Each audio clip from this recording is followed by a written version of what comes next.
What is up, guys? It's your boy Antoine here once again for the M.A.D Talk interview series. M.A.D Talk is all about making a difference in your everyday world and showing how creatives and entrepreneurs are doing that.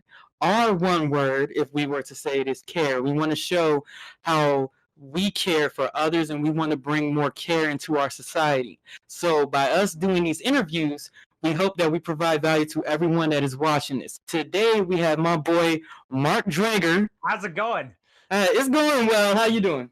I'm doing awesome. Thank you for having me on M.A.D Talk. So today we're just going to talk a little bit about Mark Drager. Mark Drager owns would you say it's a multi-million-dollar company, or would you say it's like, in the rough millions? What would you, how would you describe your company? Because at first it was a production company, and then it transformed into more of a marketing company.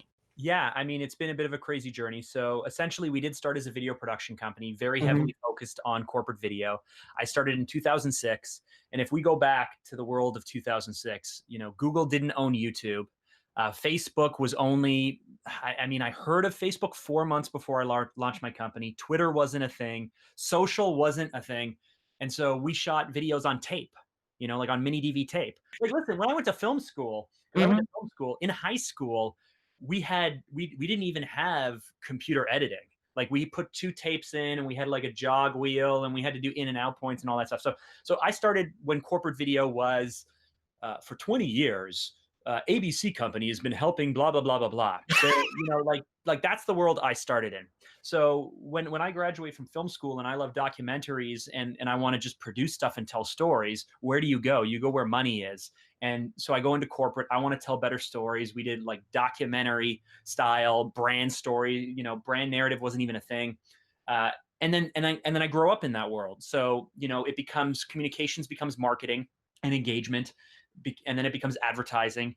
And then at a certain point, 4 or 5 years ago, I say, we have this amazing way of pulling a brief out of someone, of understanding how to engage audiences, of crafting a story around tone and beats and message and building experience. Why are we being so focused only on video when everyone is asking us to do this in other areas? And so, yes, we transition. I mean, essentially now we're a new breed of digital marketing agency. We handle strategy. We have a strategy group. So we actually dig into like what product launches should be and comp analyses and market research and insight that leads to creative leads to production, and then production leads to placement and analytics and insight. And it becomes this kind of full service machine. Call it, I don't know what you want to call it. I mean, yes, multi-million-dollar revenue. We're looking to scale. We're looking to grow. I've been doing this for 13 years. I don't know how else to explain it. Hey, obviously you're doing something right if you're making a good amount of money and you're serving your audience.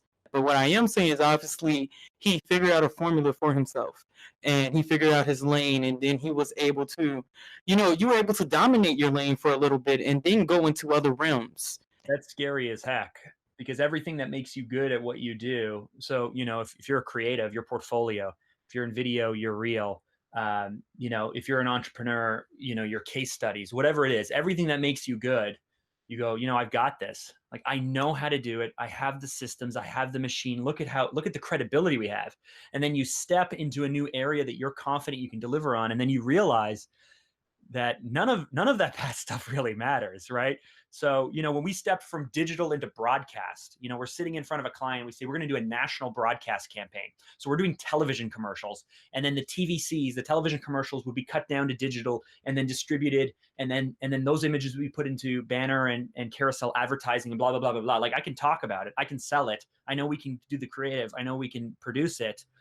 And then they go, cool. Yeah. Like, who else have you done this for? And you're like, nobody. No, this is new. We haven't done it for anybody. We're doing it for you. You trust us, right? And that is the thing that, like, every startup, every entrepreneur, everyone who's growing or scaling their business, like, if you're not facing that, then I think there's actually something wrong, because you need to be pushing into the places where, and not fear the, like, who else have you done this for? And you go, no one, right? And I spent too long. You talked about dominating and then not dominating. I spent too long building a company where they say, who else have you done this for? And I always had an answer. And now I spent the last few years working with people where it's not that I fear the question, I literally have to be honest with them and say, we're breaking new ground. We're doing new things. There are no case studies. I don't think you'll find someone who has done this as well as we could, and blah, blah, blah, blah, blah. And you either believe me or you don't. One of the biggest things that I noticed about what you were talking about is just storytelling, because I feel all of us are storytellers because we all tell stories in our own way. What do you feel like is the biggest impact that you can have as a storyteller on today's media? Because I feel like media is what conducts what our culture is. Media is really the one who determines that more than anything else.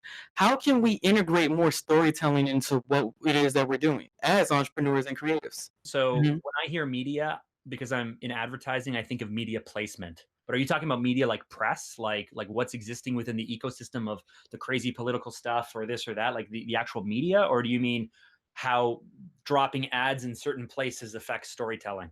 I mean more of like the press and like the Oh, content wow. creation style as well.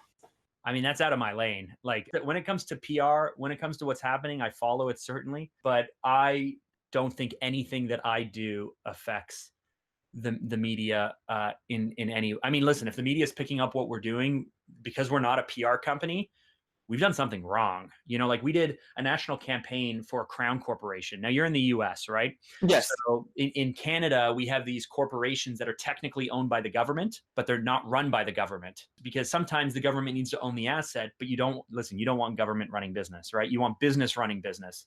Anyway, so we're working and doing this campaign with a Crown Corporation, and our campaign got written up a lot, right? Now, why are they advertising and why are they spending money on this? And if it's a government thing, like, does it make any sense? And they spent how much money? And yeah, and they did this. And then now everything we did made total sense. But the work we're doing and our client spends weeks, in the press because some broadcaster decides to give our client free placement on Super Bowl and NFL playoffs, which looks expensive but wasn't expensive, and then everything blows up and goes nuts. So I try to stay out of the press, if I'm honest with you. Yeah, I understand. I understand. Now, what do you say is the biggest tip that you can give anyone who's an entrepreneur or creative who's trying to build their brand? What's the first thing that they need to think about before they do anything else? For me, it's always two things. One, understand your voice, your perspective. You can't research your way to an opinion. What is it that you say that others aren't saying? What is it that you think that others may not think? And so with every campaign we do, our goal is to try and even content creation, try to show what only we can show, say what only we can say, be what only we can be. So do that. Have the confidence and the ability to say, like, I'm only going to say what I can say, show what I can show, and kind of talk about what I know. And the second, which is kind of like a Venn diagram, is understand your audience. Too often people fail to really recognize how important audience is. And it's not audience in terms of general demographics. It's audience in terms of the very moment, the very emotion, the very feeling, their motivation at time of consumption. So part of what makes us great marketers and advertisers is we really spend a lot of time understand the audience, because the moment of consumption, if you're targeting people who are, younger, male, going to be watching this late at night, okay, so what are they looking for in terms of either information or entertainment? If you're looking to create a series that is long-term and engaging, then what are you doing to bring them in, draw them in, and keep them as you build up your audience, knowing that people will not be able to drop in halfway through because they feel like they missed something, they have to go back. Understanding your audience and what you're trying to build and how they're going to consume it and who they are and where are they and what time of day and what have they seen before. Again, in my world, people go like, I want to create the very best campaign out of anyone in my industry. And for consumption of content, you're not competing against people in your industry. You're competing against all content everywhere. So great. No one's going to say, that was the best lawyer video I've ever seen. They're looking at tons and tons of content in tons of different areas all day, every day. And we've been trained to do it. We have very high standards. There are some things we're willing to let go. That's what we're competing against. Don't let that be daunting to you, because again, only you can say what you're going to say and show what you're going to show and have your own voice, understand who you're speaking to, and then just connect those two dots. Of course. And then even touching upon that, I feel like that's a great point that you just made about understanding your audience. Understanding your audience, you have to understand it can even be basic as, are you trying to entertain them? Are you trying to inform them? Are you trying to inspire them? What is that? Creator Source Studios is a production company that I've built with 14 other college students. That's who my team is. And we have multiple different YouTube channels that each have different niches. And the biggest thing that I notice whenever I encounter other content creators or people who, oh, I really want to do a YouTube channel, or I really want to do this, the first question I ask them is, who is your audience? Mm-hmm. And they just look at me like I'm crazy. They're like, audience? Who is your audience? Who are you trying to make content for? I see that so much, and they think that that is what's going to build their audience. Do you think that the whole reactor movement on YouTube, do you think that there's elements of, okay, that's just you trying to be an opportunist? Or is it smart marketing on their part because it's something that's already came out and they're reacting to it and just showing people right then and there? It depends on what your goals are and what you're trying to build. If your goal is simply popularity for popularity's sake, then go ahead and chase whatever you need to chase. It will become boring. It will become a job. It will become hollow. You'll lose it and you won't be able to maintain it because people are there for that one thing and they're not there for you. And you're just like everybody else. So awesome. Short-term gain doesn't take you anywhere. And then if that's all you're looking for, though, if you're like, hey, I want an 18-month ride and this is going to be great, and then be left with nothing and you realize how hollow it is, have fun. But, I'm 12 or 13 years into something that I'm still not doing as well as I should be or could be doing. You talked about my friend Evan Carmichael. I shot his very first video for YouTube in 2009. I shot it on a mini DV tape. We shot it in standard definition. We spent a whole afternoon shooting one video. And there are so many things that he could do that would take him so much further. He could go negative. He could embarrass people. He could call people out. He could do all kinds of things. But he's doing the very slow, organic build of positivity, giving people what they need, not chasing the, what's popular right now. Mm-hmm. So I think reaction stuff is fun. That's not enough for me. Like this whole show is about helping ensure that we take our why to create a better world. Like, unless if your why is to give people delightful experiences and they find that delightful, then don't waste your time with it. Of course. And that being said, you're a content creator. You have your own YouTube channel. You can just tell us a little bit about the content that you currently create. Yeah. So, on Instagram, I can be found at Life at Phanta. Fanta's Phanta. YouTube, it's my name, Mark Drager. And essentially what I'm doing is, like we talk about whys. My biggest drive right now is that I want to make marketing predictable. So marketing is not predictable. Marketing is pretty chaotic because people do weird things for weird reasons. And it's hard to tell why something is working and why something isn't working. But when I'm sitting across from an entrepreneur or any kind of business leader, I want to be able to say, you give me X number of dollars, I will go away and do activities and I will give you Y number of dollars back. And the process is predictable and the time is predictable and everything we do is predictable.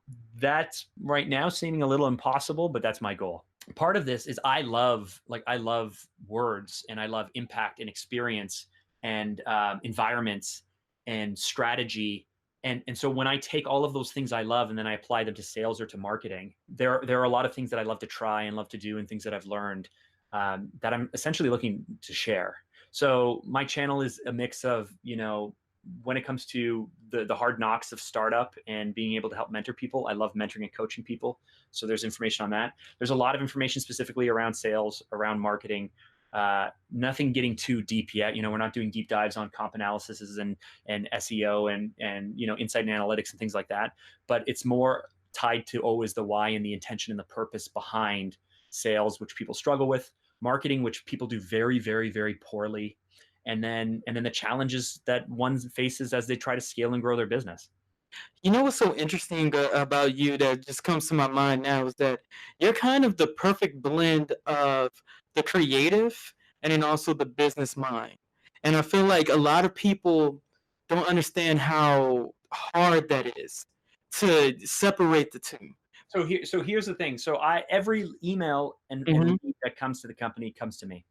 Yes. And so if it's something like this, the first thing that I ask from an artist is, are you simply looking for a technical person to do exactly what you want them to do? Or are you looking to work with an expert to give you what you need? Because there's two different things there, right? So someone who's like, listen, I have this event. All I need is, I just need you to shoot it. I just need the long form content so I can edit it later, and I need some short things for YouTube. Great. Let's have that conversation. Let's price it out. It's a technical job. We do very few technical jobs because, to be honest, we're very expensive relative to just sending out a camera operator and getting something cut. But the reason I say maybe is because if she thinks the answer to growing her Instagram game or Twitter game, like if she thinks that she's going to generate leads off of what you just said, I would instantly challenge that. And then that's when I would flip it to the outcome, right? Like, okay, so you have this opportunity to capture this artwork. That's an opportunity, but you want to generate leads. And doing short form micro content and long form things will not generate leads for you because no one will find it. But what you really want is leads, or what you really want is more subscribers, or whatever it is. And so there's always the two different paths. Are you looking for the outcome, in which case then I will tell you how to get the outcome? Or are you looking for the technical help, in which case we're going to produce it, we're going to knock your socks off with what we're giving you, but we're giving you what you're asking for. Most people don't realize that they're asking for the technical, but they really want the outcome. And then technical creators, us creative people who are super creative, chase what they've asked for and then don't understand why they're mad at us when we give it to them. So what you say is just more of people don't really know what they know what they want, but they don't know how to describe it that well. So you have to really talk them through the process of like, hey, all right, so what is your goal? What are you looking for from what we're doing?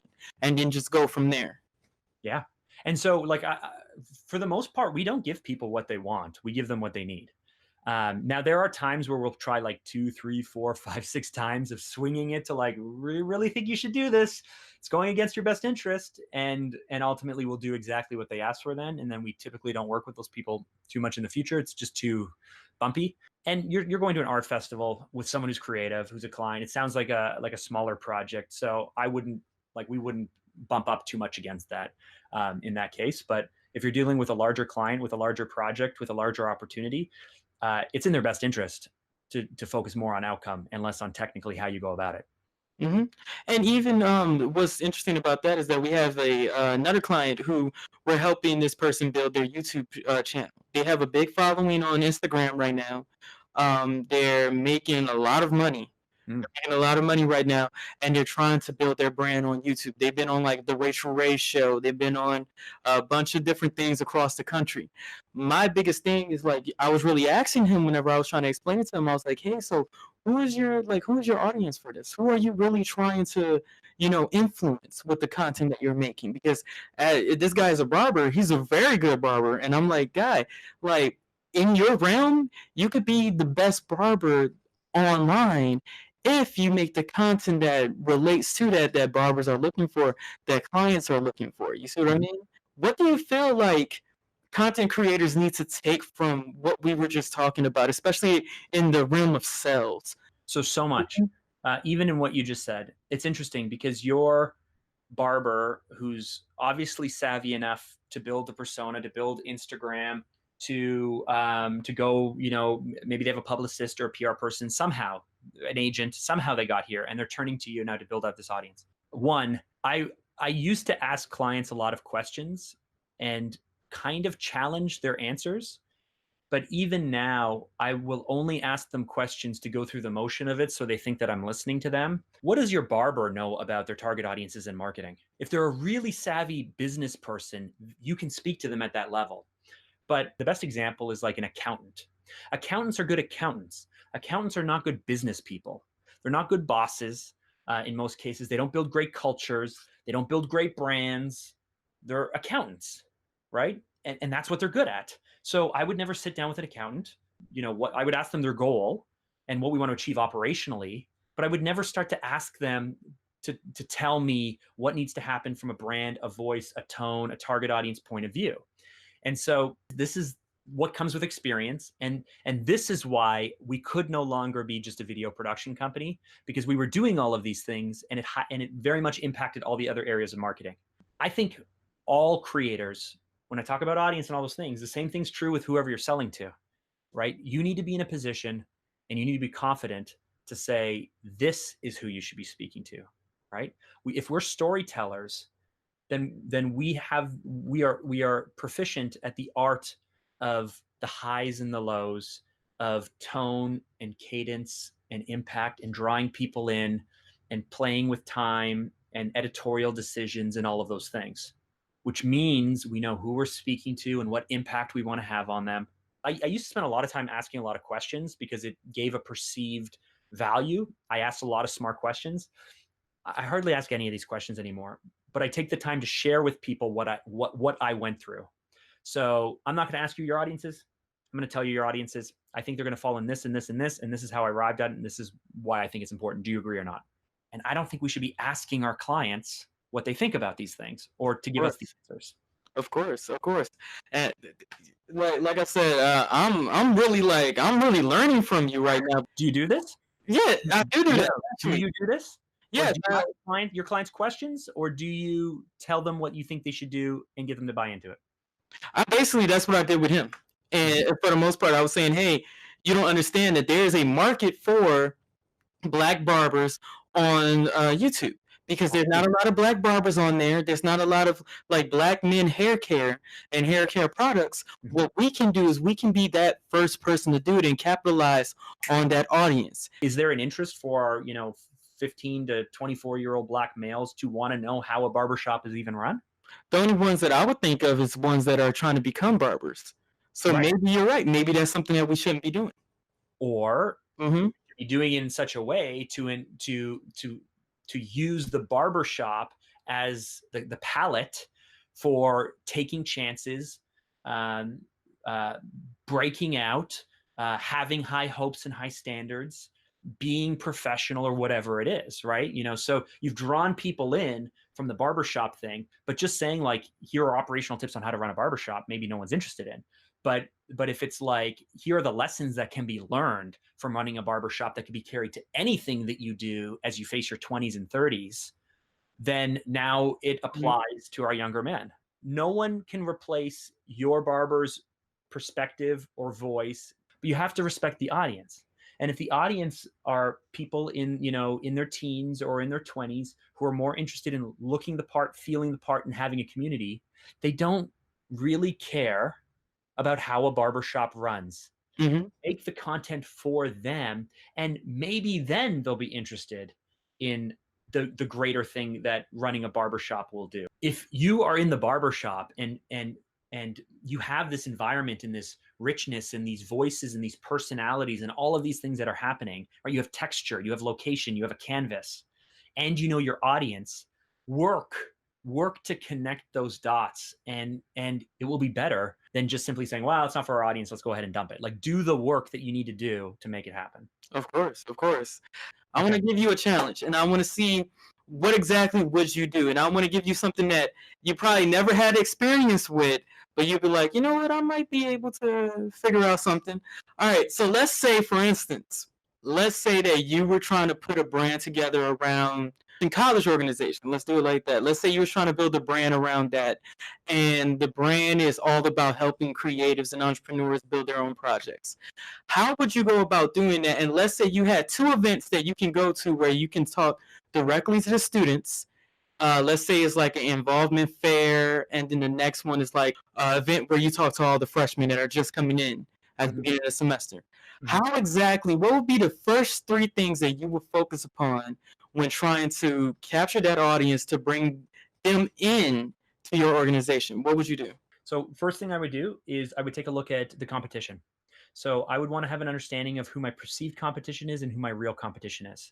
Are there other creatives or other creative agencies or other opportunities? Are there boring things, or like where am I? And I would want to have an understanding of, in the specific roles, I would break down the 2 or 3 or 4 different personas within our freshman group and our older groups. So for example, freshmen, I would bring straight into an internship project or program that would, maybe they could go through like year 1 and year 2 of program and then graduate into a paid role. So that way there's a carrot at the end if they like it and if they're good. And someone who's older, I would want to move into a junior paid position with, again, a carrot and an offer. This is dating, right? And so one, you're not married right away, but two, you got to entice the people. You got to bring them in. So understanding my competition and what I'm up against for that talent pool, understanding my target audience and the different personas. In those personas, what do each of those people want?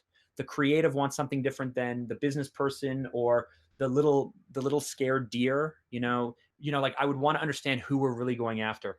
And then here is the thing. We will say and we will do whatever we need to do based on those persona groups to bring people in.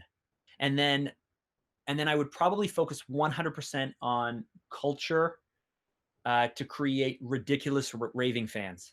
So year one, yeah, it's a little bit bumpy, but I want year two, my year one people to just go bananas and go back to school and say, this is the craziest, most amazing thing you've ever done, right? Think long term. It could be video, it could be experiential, it could be like a choose your own adventure or a hunt with multimedia or gamification. Like the tactics of how you do it at the event, as long as you have, tone and interest and creativity to draw people in or whatever it is, because they're creatives, you appeal to what they want. Awesome. But mostly, who am I competing with? Who am I speaking to and what do they care about? And then once I bring them in, like really deliver the most amazing experience for them as if they're customers. So that way they go out to the world and my work year two isn't quite as hard. Yeah, and you create overall fans, people who stay Yep. for a long time, who wants to see this grow. Or you limit it and they Mhm. love it and they wish they could stay for longer, like the presidency.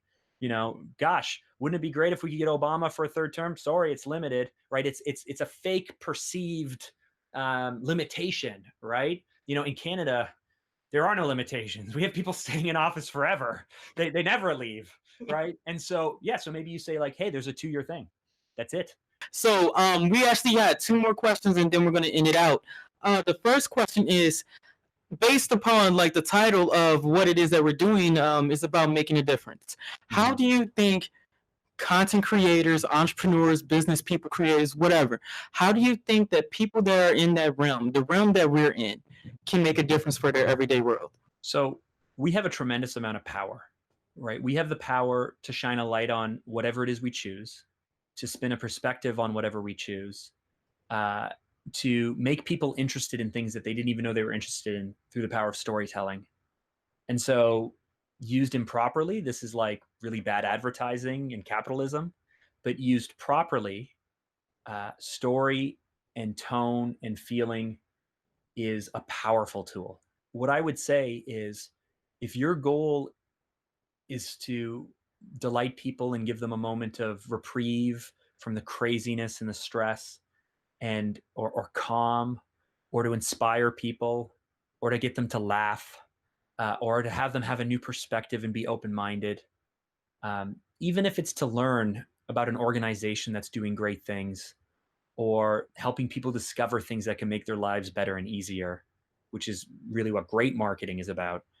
That's a powerful thing. And so respect it and understand it, and then like leverage the hell out of it. Like, don't let this amazing tool, this amazing gift that you have go unused.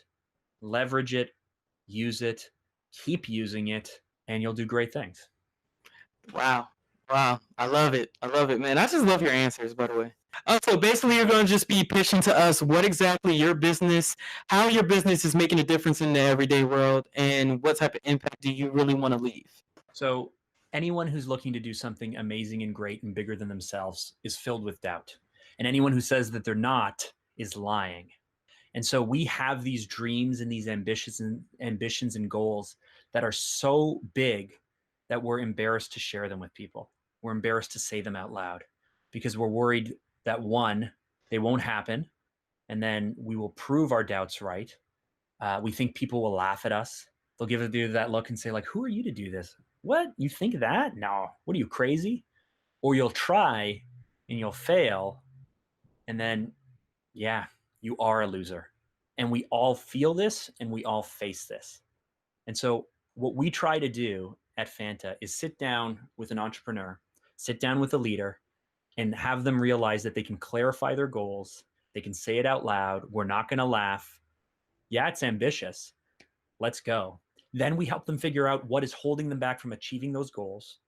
We put a plan in place to achieve them through timelines, and then we help them deliver on those goals. Now, we focus on marketing, we focus on brand, we focus on advertising. That's kind of our skill set and our tools, but this thinking can be applied anywhere. But what we do is sit you down, crystallize the goals, put the plan in place, and then let's go. That's it. 30 seconds left on the 30 clock. seconds left. 30 seconds left. But you said you couldn't do it though, right? See? Never Well, there doubt you go. yourself. What is your question of the day? What's the smallest thing that you can think of that you're grateful for? There you Right? go. There you go. All Thank you. right, guys. So it was so wonderful having you here, Mark, again. Thank you, audience, for watching this. Don't forget to like, comment, subscribe, share on your social media. Follow us on all of our social media. Follow my man, Mark. Subscribe to all this stuff. And we'll definitely catch you in the next one. Have a great day. And remember, always make your world a better place. Peace.